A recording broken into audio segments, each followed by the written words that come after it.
vamos a comenzar. Miren, vamos a hacer, aquí hay algo que a mí, para mis gustos, em, cuando hablamos de ángulo, lo primero que se me viene a la cabeza a mí es el espacio que hay entre dos segmentos de recta. Así, esa cantidad que aparece entre dos segmentos de recta. Eso, para mí eso es un ángulo.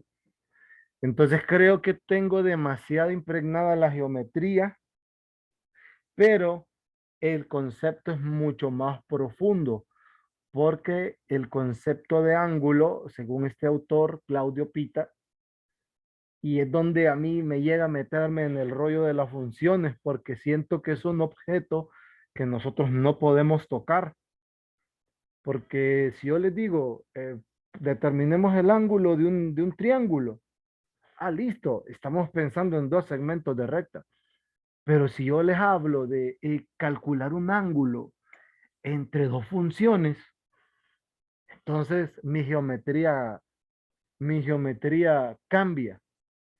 Por eso tal vez la intriga que me gusta sembrar eh, respecto de lo que estábamos trabajando, ¿se acuerdan? Del concepto de distancia entre dos funciones, porque yo hablo, por ejemplo, digo una distancia entre dos objetos, por ejemplo, entre dos rectas. Entonces puede ser que si las dos rectas están en el mismo plano, para hablar de distancia es porque las rectas son paralelas, porque es el espacio que hay entre las dos. Pero cuando una recta o cuando dos rectas no están, o mejor dicho, no podemos encontrar un plano que las contenga a ambas, entonces caemos en el conjunto de las rectas alabeadas. Entonces, ¿cuál es la distancia entre rectas alabeadas? Y es donde aparece para nosotros ese espacio que hay entre esos dos objetos, ¿verdad? Pero que esos dos objetos coinciden en un punto. O sea, no es que están pegadas o interceptadas, para ser más preciso, sino que están como quien ve la esquina de una casa, ¿verdad? Y ve, por ejemplo, la línea del corte del techo con la línea del corte del suelo con la pared y en paredes que son consecutivas o contiguas. Entonces, ahí tenemos un ejemplo de una recta, de rectas alabeadas y que la distancia es la altura del suelo al techo o justo donde está esa traza o ese corte. Entonces, eh, lo mismo me perturba a mí en este caso cuando hablamos de funciones, cuando establecemos, porque establecemos en primera, dice sea B un espacio con producto interior, U y B dos vectores no nulos. Por la desigualdad de Cauchy-Schwarz se establece la relación que ustedes ven ahí, porque si se fijan, el producto interno está entre mejor dicho, está entre barras, es decir, está en valor absoluto y esa desigualdad es equivalente a la que ustedes ven aquí abajo, solo que aquí aparece el producto de las normas y aquí el producto de las normas. ¿Qué significa? Que el producto interno está acotado por el producto de las normas de los dos vectores en cuestión. Y se establece esta división. Esta división toma un nombre, esta división se le llama coseno de teta, siendo teta el ángulo entre los dos vectores, donde aparece, ¿verdad? El ángulo entre dos vectores. Entonces, geométricamente hablando, pues en R2, en R3, es fácil hablar del ángulo entre dos vectores. Pero aquí, donde nosotros estamos introduciendo un conjunto que no necesariamente es R2 o R3, sino que son funciones, matrices, polinomios. Nosotros podemos establecer ángulos también. Ojo, bajo este contexto, hay que buscarle, ¿verdad? Hay que buscarle qué significado para que nosotros podamos, así como interpretar la distancia, habíamos asociado distancia con aproximación. Entonces, eso solamente es ver de dónde sale la desigualdad o ver de dónde aparece, de dónde sale esto, dónde sale la expresión, esta función, quién es. y el rango de esta función que está entre -1 y 1. Entonces, se define si U y B son dos vectores no nulos en el espacio vectorial B con producto interno asociado, defínase y aparece, se define el ángulo entre 0 y pi, obviamente en radianes, entre B y U como el arc coseno o el coseno inverso del producto interior sobre el producto de las normas. Recuerden que esta expresión de aquí, pues para nosotros es equivalente también a decir que el coseno de teta es el producto interior entre el producto de sus normas. Check. Entonces, de esta de aquí aparece, por ejemplo, la ley de cosenos y en el caso particular de R2 y R3 aparece la ley de cosenos que nosotros conocemos, que es la que vimos en geometría, ¿verdad? Y trigonometría o el 111, como le quieran llamar. Entonces vamos a verificar la ley de cosenos para un espacio con producto interior, siendo θ el ángulo entre los vectores U y B. Entonces, tenemos lo siguiente. Si queremos demostrar, ¿verdad? Que B menos U, la norma, B menos U, norma cuadrado.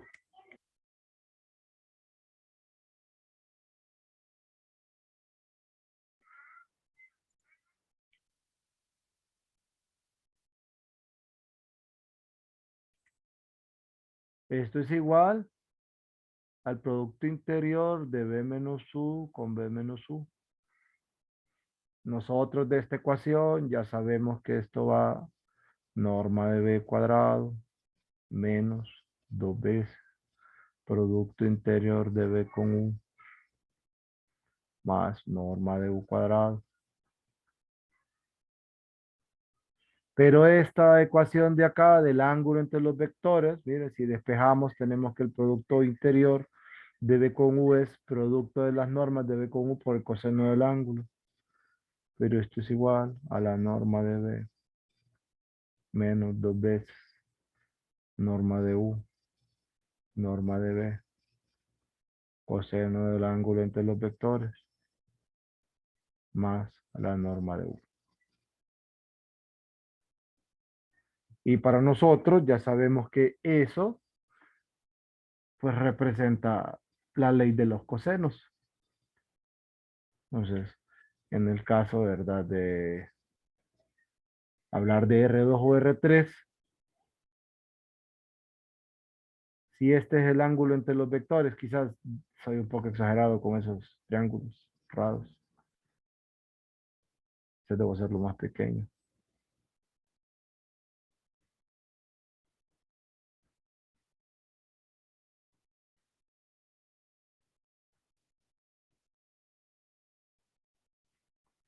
Si estoy aquí o estoy bajo esta circunstancia,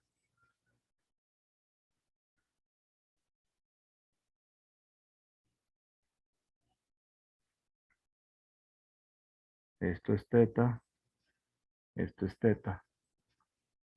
No me voy a meter con las direcciones, pero sí quiero que recuerden de ayer que yo les había dicho que del paralelogramo, si esto es la norma de U y esto es la norma de B, norma de U, norma de B. Ayer yo les había dicho, ¿se acuerdan, verdad? Que les dibujé dos paralelogramos. Es más, aquí tengo el documento. Aquí está, mire. Yo les dije, esto es B menos U, esto es B menos U, esto es B menos U y habíamos establecido direcciones, pero solo me voy a enfocar en las distancias o en las normas de esos vectores. Entonces, nosotros sabemos que esto es la norma de B menos U. Esta es la norma de B menos U.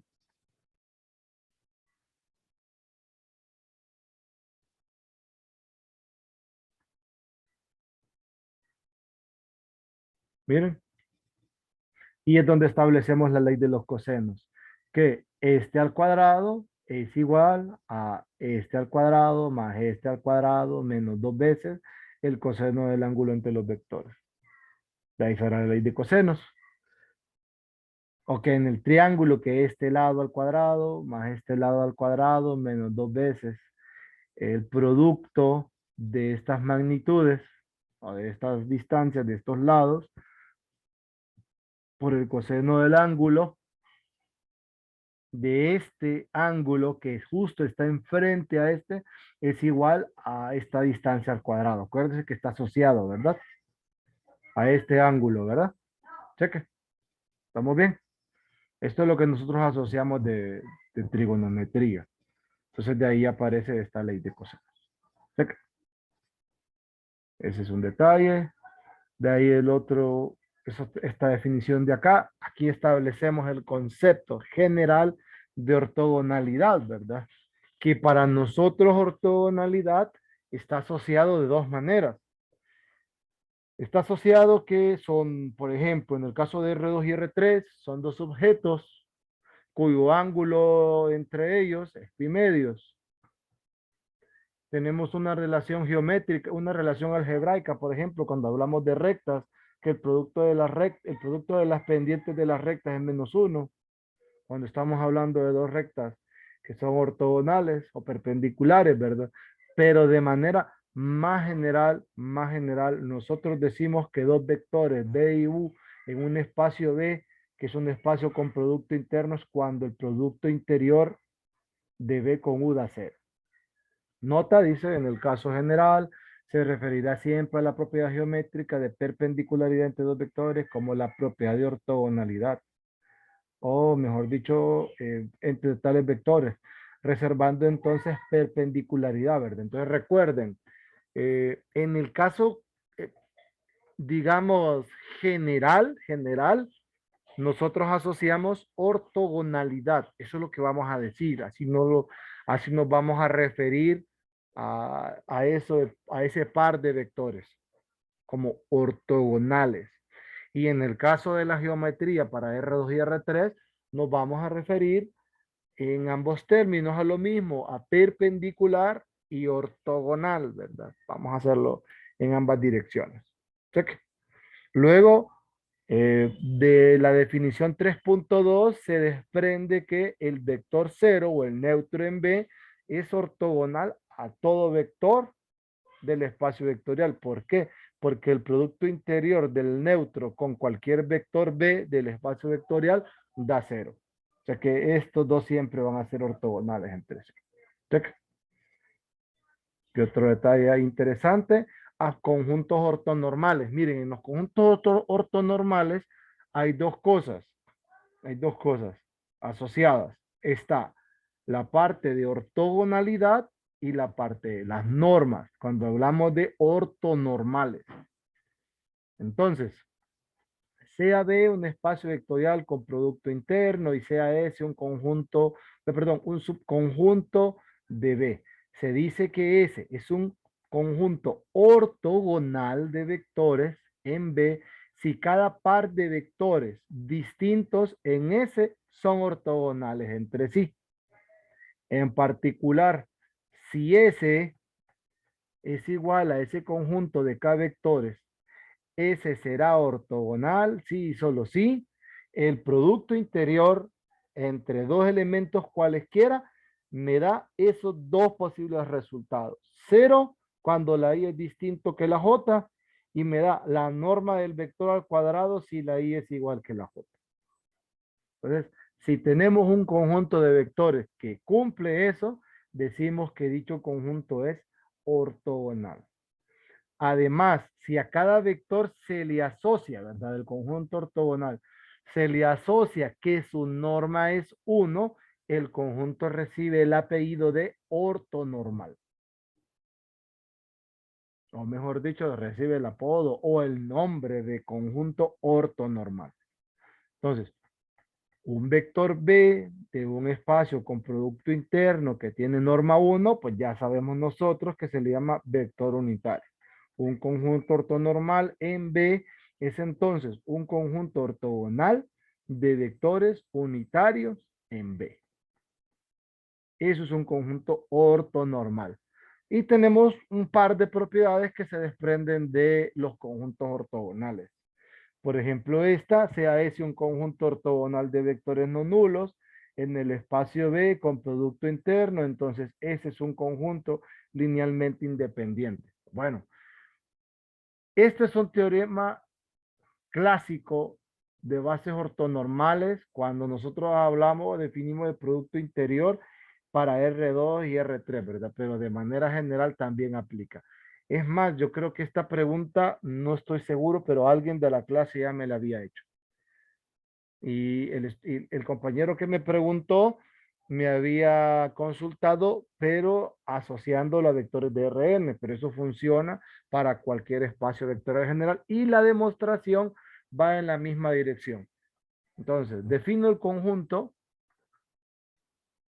S, sea S, un conjunto de vectores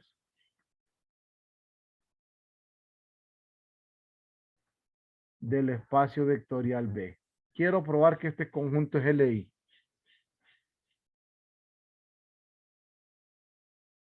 Probemos que S es linealmente independiente, que eso es lo que me están diciendo. Ahora, si yo quiero probar que S es LI, me voy a esta.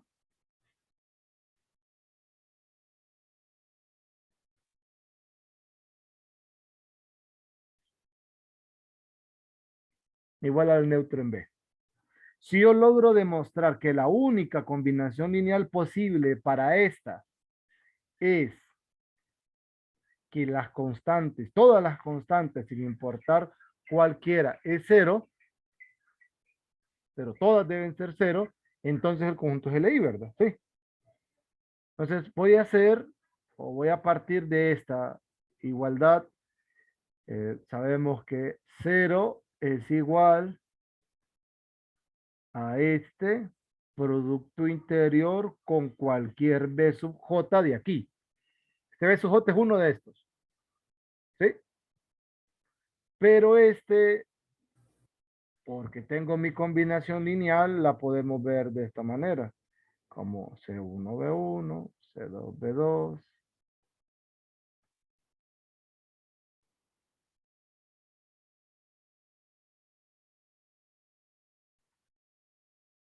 ¿Sí? ¿Qué va a suceder aquí? Si hacemos la propiedad,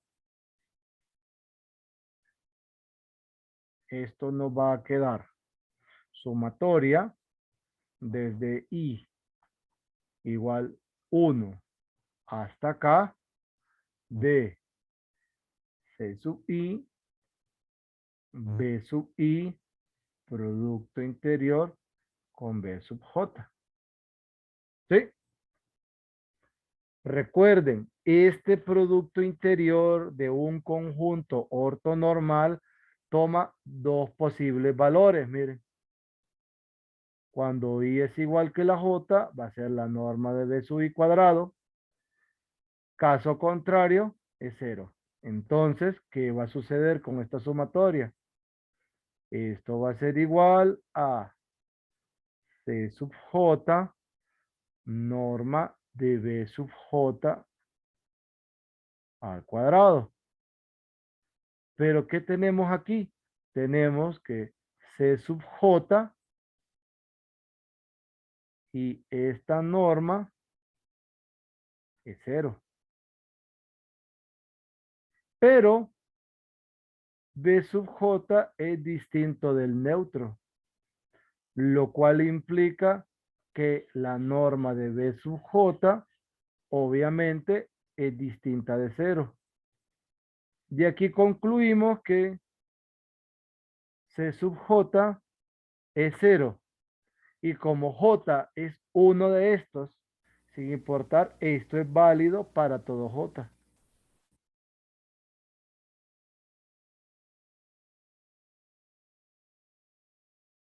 Entonces, si todas mis constantes de esta combinación lineal ya tengo que son cero, implica que S es linealmente independiente. Check. ¿Estamos bien?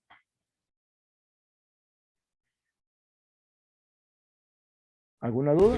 Excelente, estamos bien. Listo. Como consecuencia inmediata, agregamos que cualquier conjunto ortonormal de vectores en un espacio con producto interno es linealmente independiente. Entonces, siguiendo la demostración anterior, lo único que va a cambiar es aquí al final. Entonces, prácticamente la demostración se sigue de la misma forma. Igual es una consecuencia inmediata de este teorema. Pero voy a llevar la demostración. ¿Cuándo iba a poder hacer todo esto yo aquí en presencial? ¿Qué, qué pinta? Ya me ahorré 2 pizarras. Entonces, SGLI, tengo la misma combinación, pasa esto. Aquí lo único, tengo que este es 0 y digo,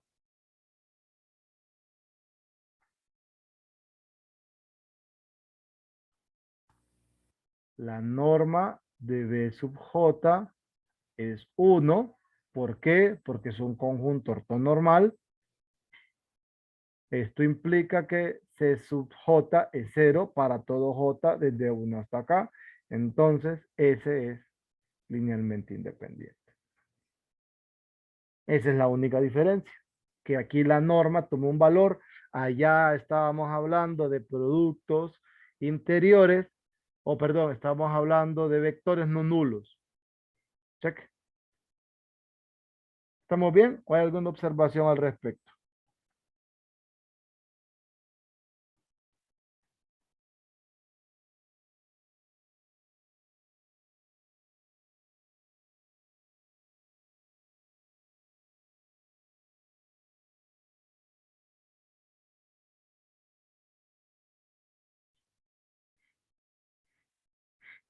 ¿No?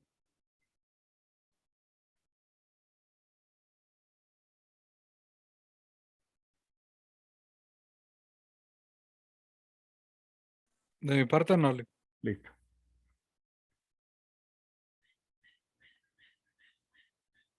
Tenemos esto.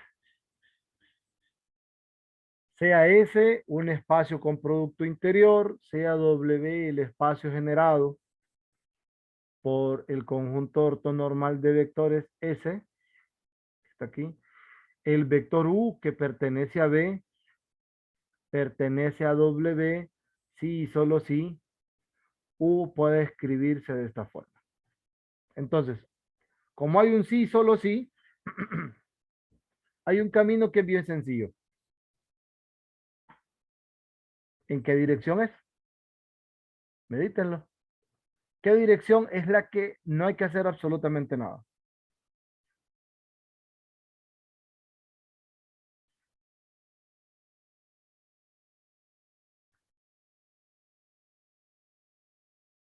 ¿Qué tengo acá? Recuerden, tengo que eh, S es un conjunto ortonormal. Aparte, tengo un vector U que pertenece a W. W es el generado por S. Esto es un subconjunto de B. Obviamente, U pertenece a B, por eso dice U en B, pertenece a W, o sea, me estoy dando un vector aquí en W. Sí, solo sí.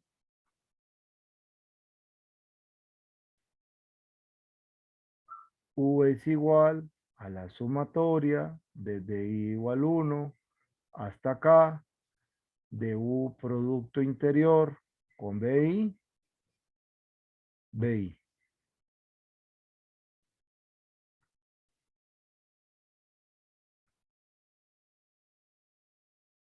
¿Cuál creen ustedes que es? Esto es lo que yo quiero probar.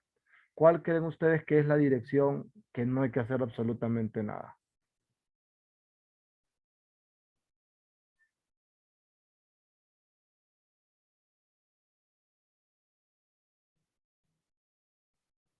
Tal vez si les ayuda un poquito. Uno o dos. Así como está ubicado esto. 2 sería de aquí para acá, 1 de aquí para acá. ¿Cuál creen ustedes que sea la que no hay que hacer absolutamente nada? La primera. La primera. Ujú, ¿por qué? Bueno, es que no sé, pienso que como eh, U es generado por S, entonces el, se conforma con escalares del, de la base de S o algo así. Entonces por eso veo que es como más trivial la primera, o eso pienso. Ujú. Ahí hay un detalle que hay que mejorar. El hecho de decir de que aparezca un generado significa que aquí están todas las posibles combinaciones lineales del conjunto S, pero no dice qué forma van a tener dichas combinaciones lineales. Aquí me están dando una específica.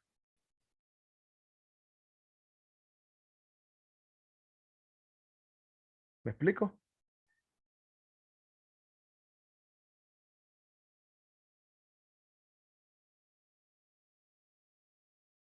¿Me entendió?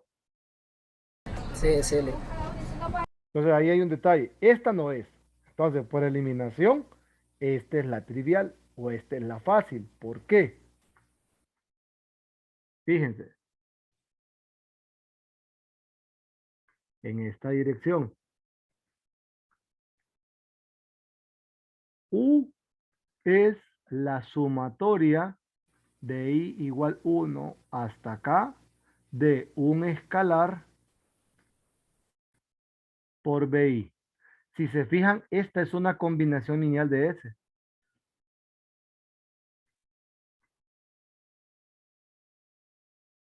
Entonces, U pertenece a W.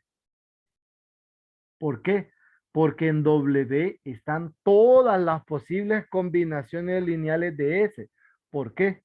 Porque el generado por S es W. O sea que, entonces aquí ya no hay que hacer nada en esto. Ahora en uno.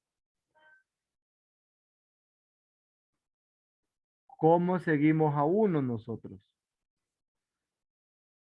Queremos demostrar que si U es un elemento del generado por S, U tiene esta forma. Entonces, sea U que pertenece a W, implica, o entonces, algo que yo nunca me pude quitar para hablar un poquito de símbolos, es si yo uso símbolos, todo lo debería hacer con símbolos.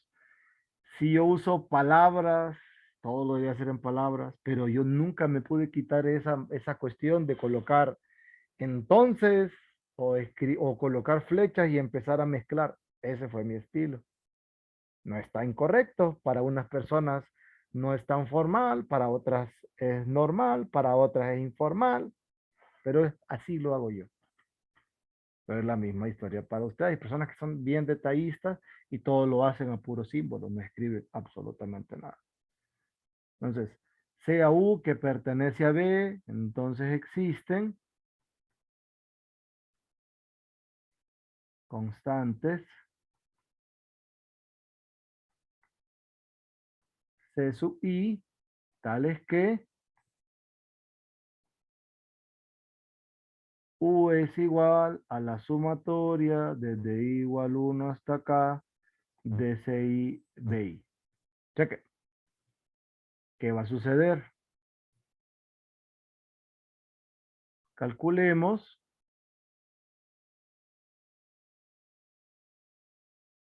U producto interior con B sub J, donde J,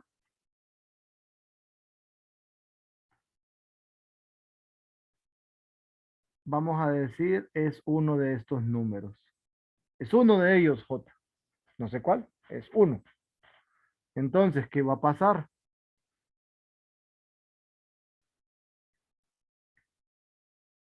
Tengo U, B sub J es igual a la sumatoria desde I igual 1 hasta acá de CI, BI, B sub J. Esto es sumatoria desde 1 hasta acá. CI,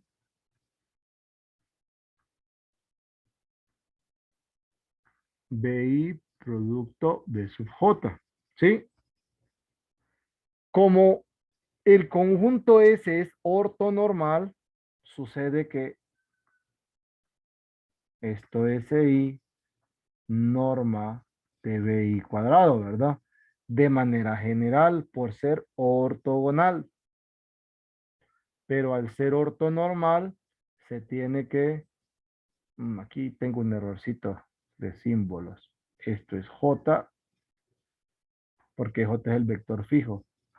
C sub J, B sub J, y esto es entonces C sub J, porque B sub J es la norma de B sub J al cuadrado es 1. Entonces me queda C sub J, que encontré.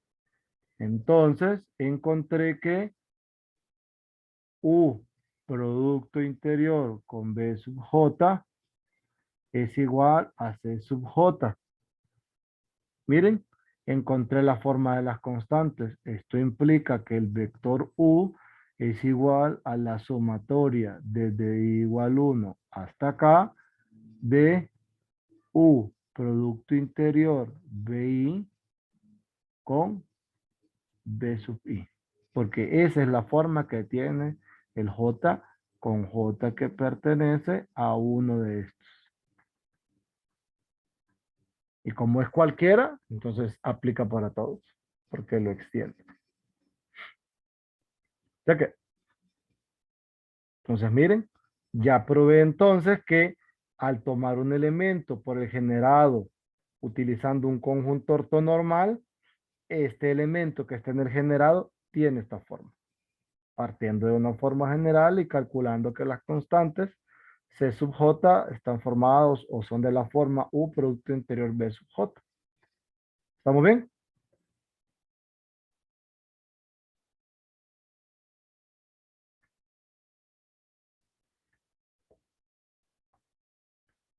¿Alguna duda?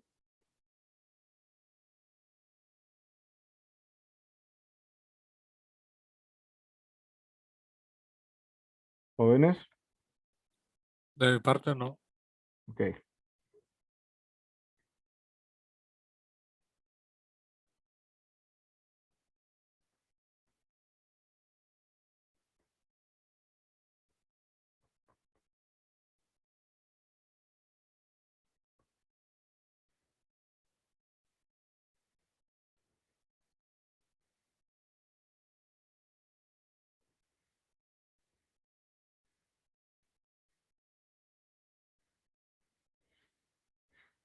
Vamos a ver qué sigue.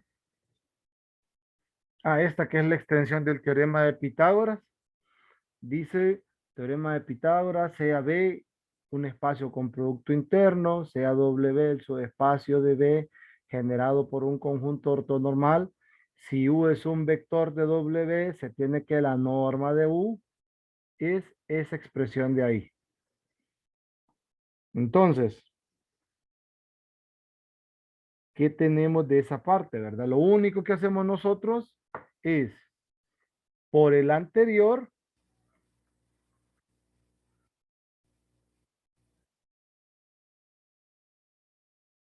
ya que W es el generado por S, siendo S un conjunto ortonormal, y U es un vector de W, implica que por el teorema anterior, U es la sumatoria desde igual 1 hasta acá. ¿De quién? De U, B sub I, sub I, ¿verdad? Eso ya se sabe, lo acabamos de demostrar. Y eso era válido para cualquier conjunto. No hay ninguna razón específica para decir que no aplica para este caso, ¿verdad? Entonces, vamos a calcular la norma para este. La norma de U al cuadrado es igual a U producto interior con U. Al final esto es sumatoria desde I igual 1 hasta acá de U producto interior BI. Producto interior con sumatoria desde I igual 1 hasta acá.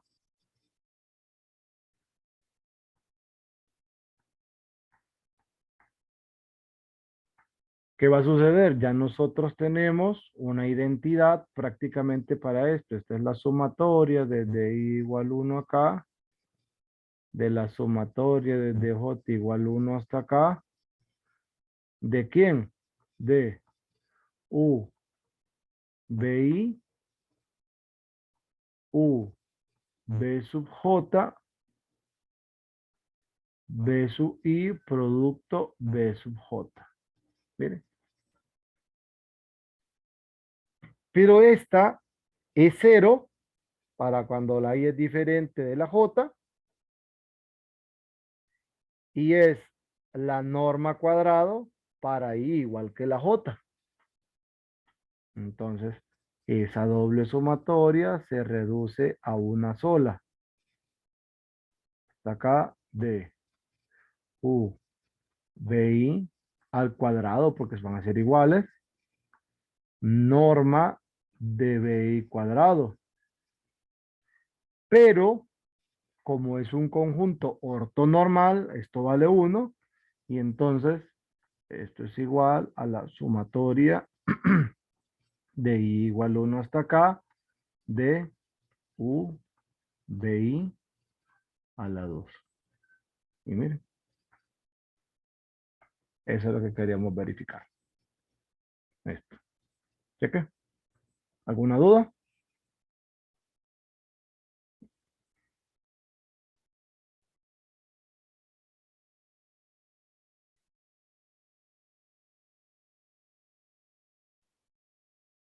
En el paso de abajo, porque es que dice que J es igual a I.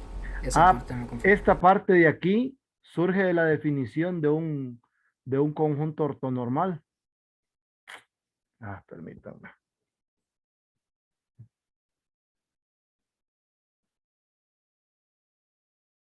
Me había preguntado por qué razón pasaba de aquí a acá, ¿verdad?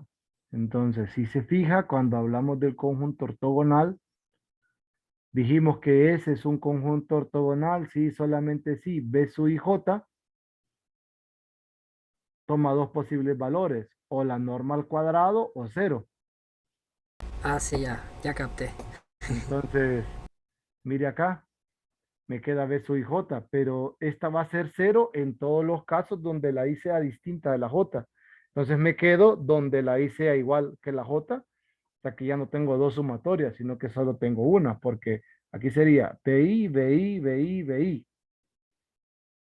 Entonces me queda este al cuadrado, aquí está, y este BI, BI es la norma de BI cuadrado, pero como es ortonormal, dice acá, entonces esto es 1 y solo me queda esta expresión, y ahí está. Cheque, Sí, cheque. vamos a revisar. Está esta que es la identidad de Parseval. Dice, sea B un espacio con producto interno, M el espacio generado por el conjunto ortonormal S. Si U está en M y W es cualquier vector de B, se tiene que esto se cumple, ¿verdad? Entonces, de nuevo,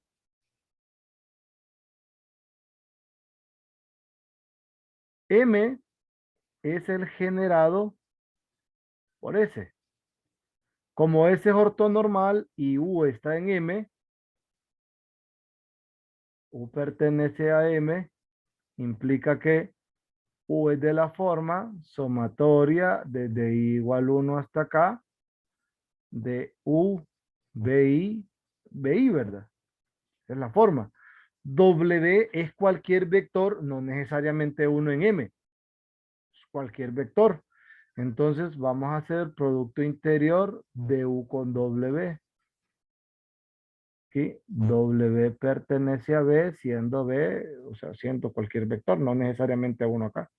Entonces, U producto interior con W implica que esto es sumatoria desde i igual 1 hasta acá de U, BI, producto interior con W. Todas las constantes y la sumatoria van a salir. Esta es la igual, sumatoria de igual 1 hasta acá. Sale el escalar por BI por W. Miren, y eso sería todo, nada más. Eso le conocen o se conoce como la identidad de Parseval. Cheque. Ahí pues no hay mucho que hacer. Y lo último por hoy, porque de ahí, miren, agregué unos problemas para que los trabajemos o los trabajo yo. Eh, Solo vamos a hacer esta, que es la desigualdad de Bessel. Sea B, un espacio con producto interno, S un conjunto ortonormal de vectores en B. Si U, si U es un vector en B, se tiene que esta desigualdad se cumple. La igualdad de la desigualdad anterior se cumple si y solo si U pertenece al generado por los vectores de S. ¿Verdad? Y vamos a revisarlo. Entonces, para esta vamos a considerar un vector, sea W igual a U menos la sumatoria desde I igual 1 hasta acá de U, BI, BI. Este es el vector que vamos a considerar nosotros. Entonces, ya sabemos que la norma de W cuadrado es igual a W producto interior con W.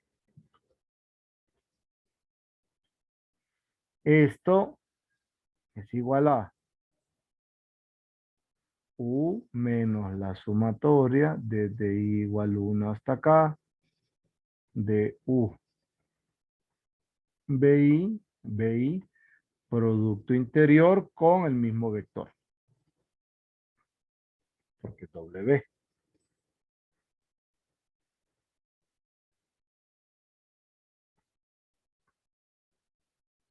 Si hacemos la distributiva, vamos a tener U con este, que es la norma de U cuadrado, U con este vector de aquí,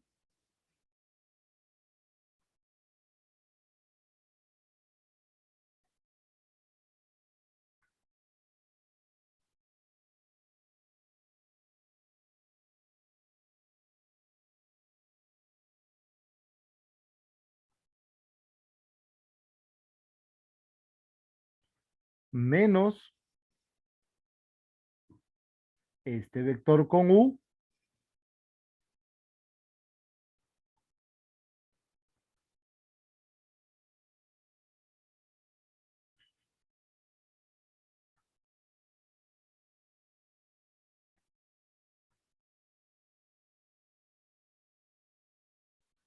más, que es menos y menos, la norma de este vector, que es este vector con sí mismo, ¿verdad?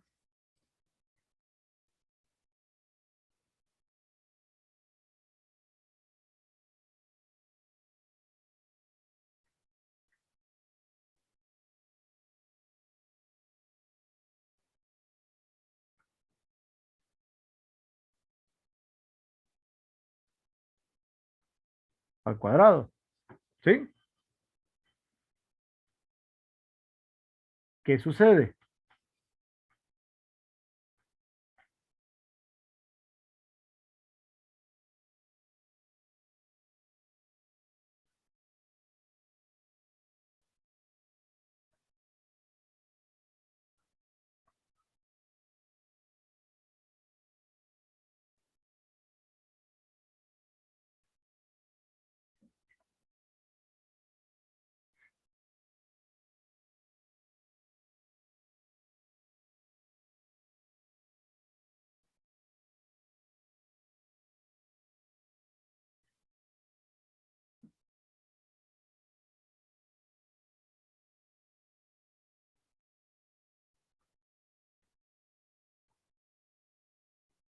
Este no cambia.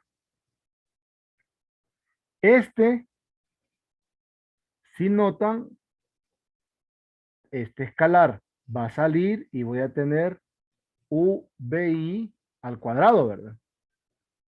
Me va a quedar menos sumatoria desde i igual 1 hasta acá. ¿De quién? De UBI, que es la constante que sale con la sumatoria, pero me va a quedar multiplicado por este producto interior, que es el que va a quedar, U producto interior con BI, o sea, al cuadrado. Este se va a comportar igual.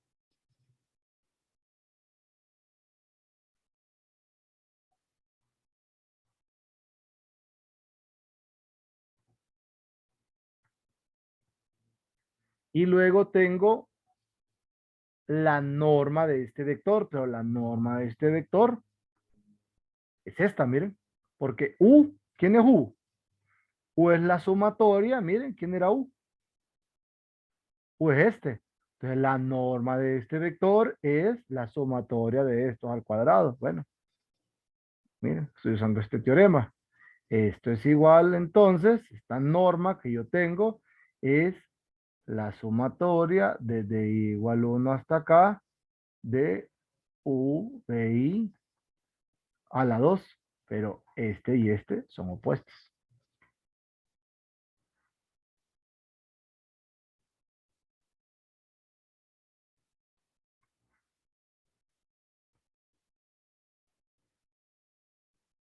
Entonces, ¿qué obtuve?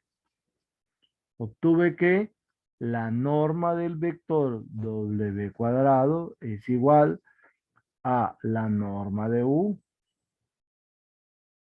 menos sumatoria desde igual 1 hasta acá de u pi a la 2. Pero sucede que esto es mayor o igual que cero. ¿Por qué? Porque para cualquier w que yo tenga, al calcular su norma es mayor o igual que cero. ¿Qué implica?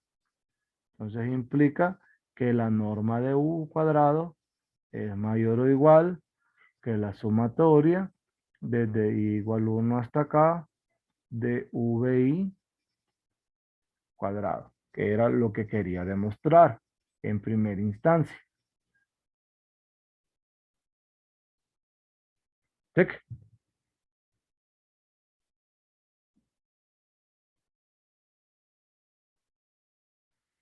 Ahora,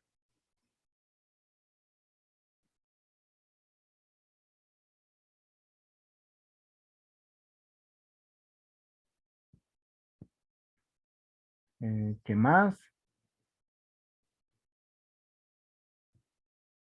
Dice la igualdad es si U pertenece al generado. Bueno, vamos a revisar.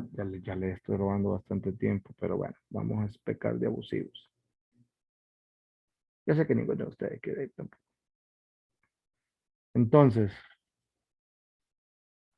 mm, si pasa lo que les mencioné, o sea, esto último, si U pertenece al generado por S, significa que esto es cero.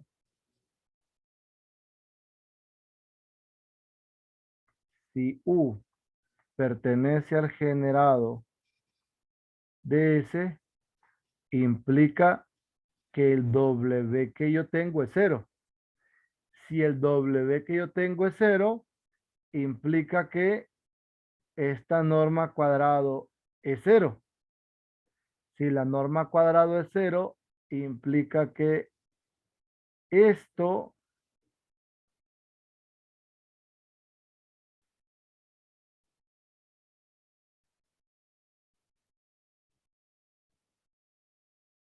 es 0. Y con eso obtengo que la norma de u cuadrado es igual a la sumatoria desde i igual 1 hasta acá de u de i cuadrado. Ah, me comí un cuadrado. Que es la igualdad de la desigualdad de Bessel. Cheque. ¿Estamos bien? Con esto cierro la desigualdad, pero con esto de aquí aparece la igualdad. Cuando u pertenece al generado, el W que yo medí es el vector 0. Si esto es 0, esto es 0, y si esto es 0, esta igualdad me queda en 0. Al ser esta 0, entonces aparece esto, que es lo último del teorema. Dice la igualdad en la desigualdad anterior se cumple si solo si u pertenece al espacio generado por ese. Y acá, pues, miren, esta es de las cosas que yo les digo que fácilmente establecemos esto. Si esto es igual acá, tenemos esto de aquí, esto solo se cumple si esto es 0, esto es cierto en este caso cuando esto es 0 y esto es 0, implica que U esté generado. Porque U tiene la forma, porque sacan del W que yo hago referencia acá. ¿De qué? ¿Estamos bien?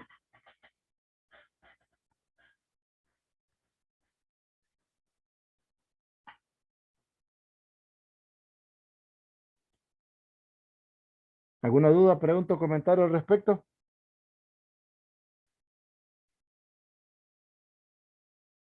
¿No? Nada. Dale. Bueno, entonces, bueno, voy a parar la grabación.